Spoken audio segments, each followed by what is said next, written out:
Well, believe it or not, I actually made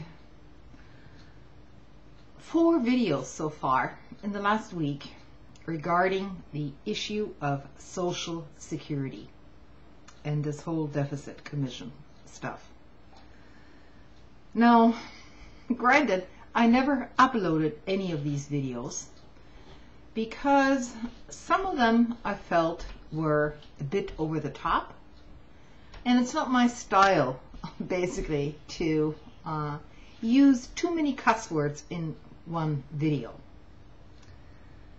You know, if you can stand in public, and these are public videos after all, we're not just talking to our most intimate friends here who know us, who know our personalities and so on, that such rants involving righteous anger, which, cuss words do express that to some degree.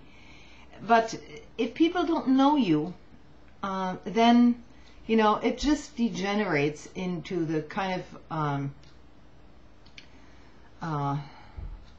Glenn Beck thing or Sean Hannity thing, which, of course, they bleep the cuss words out, but it's basically all implied, So I don't think that's going to get us any further. And I think if you're going to employ these words, they should be used judiciously and not in every video. So, as angry as I am about this entire Social Security mess, I'm going to try to be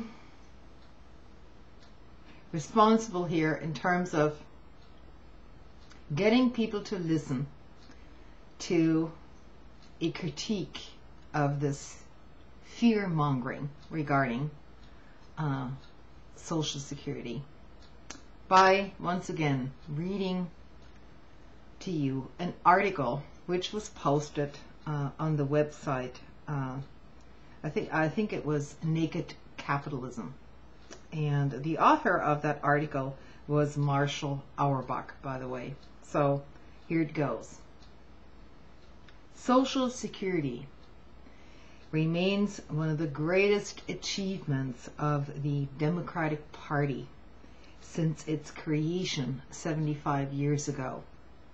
Although Republicans have historically fulminated against the program, Ronald Reagan once likened it something to akin to socialism, They have actually made very little headway in touching this sacred third rail in American politics. President Bush pushed for privatization, partially, of the program in 2005, but the proposal gained no policy traction, even within his own party, because Social Security continues to be a hugely popular program amongst American voters on all sides.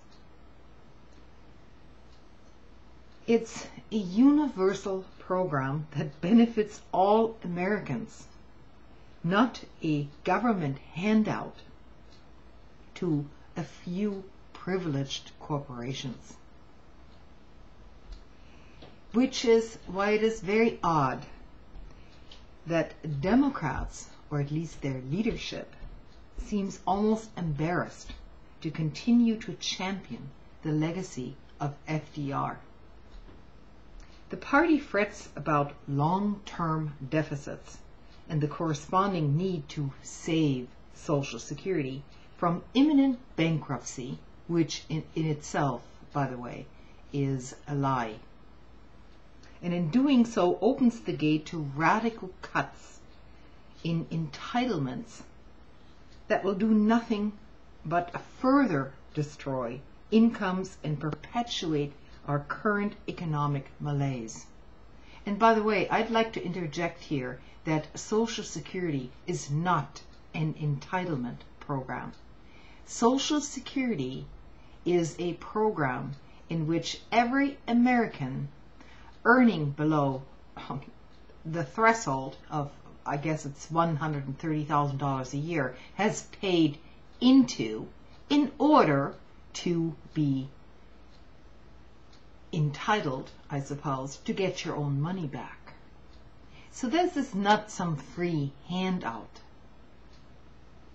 And this entire obfuscation, equaling, making it equal entitlements, like as if it was some sort of a unpaid, unfunded program for people who don't deserve it in the first place, is a misnomer and it's a language thing. It's about semantics, because Social Security is not an entitlement, a free handout of any kind. People paid into this.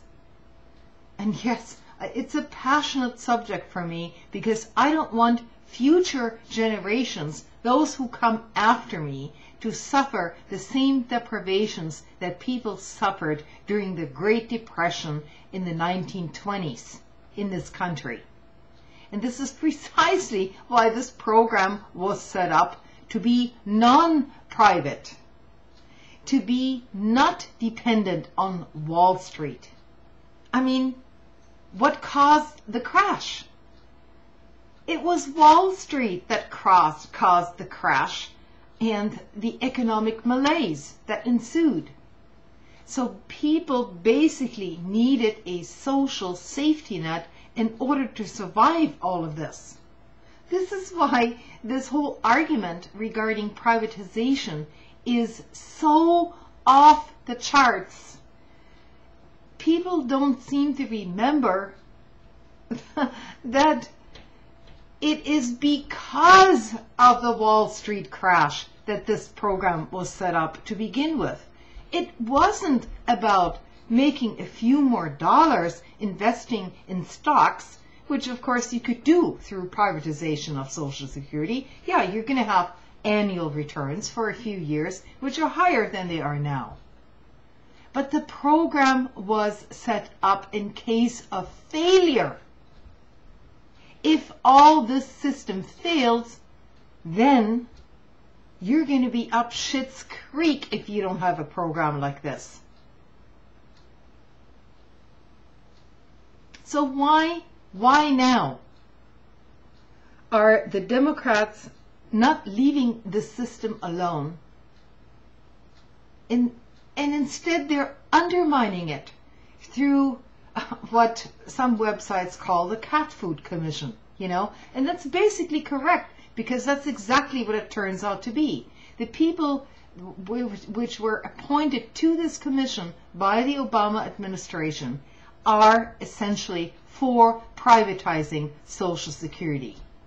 The ties to Pete Peterson and his ilk, a multi-billionaire, by the way, who thinks that Social Security is not a viable program, and that nobody really needs it, because you can just all make it on your own. If things go bad, don't worry about it. If you've saved up all of your life, and hopefully nothing ever goes wrong in your life, then you should be perfectly fine. I mean, who needs a program like this? Certainly not a billionaire like Pete Peterson. And this commission is completely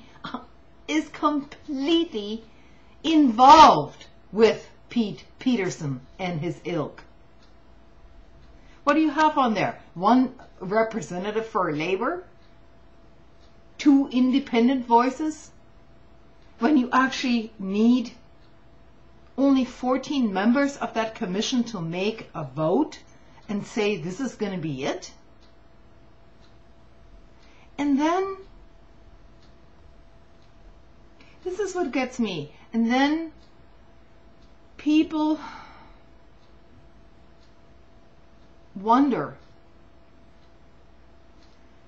why there is a big disconnect between the Democratic Party and the people that they were supposedly representing, and why Obama's approval rating is dropping like a stone. That's part of the reason why. Because some of us are actually thinking through these implications, including continued warfare and base building overseas. Talk about a national deficit. You know, it doesn't seem to make any difference that one of these people who are sitting on that commission also happens to be the chairman of Honeywell. Now, that's going to work out nicely, isn't it? A major defense contractor. How do you think that person is going to vote on that commission? And what the proposals? What is he or she going to propose?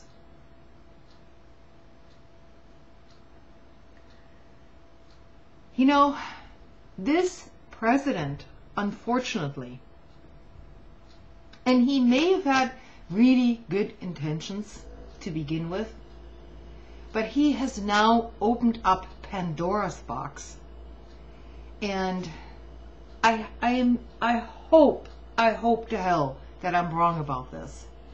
But I can see a scenario happening in which the Democratic Party will be instrumental in dismantling our own safety nets for every American. And I mean, it sort of makes sense because the Republicans, when they were in power, couldn't push that through. But now, with this bipartisanship going on, as if there even was any sort of opposition towards big corporatism and money-making on Wall Street, now that is going to become acceptable. I urge you to think about this, because I'm not an uninformed citizen. We are witnessing the destruction of the middle class in America. And with that, people who are less fortunate than us are basically being driven into complete oblivion. And we are headed towards a confrontation within our own society where those of us who still have a few scraps envy those at the top and hate those below us. This is not a prescription for peace. It is, however, a prescription for an impending disaster.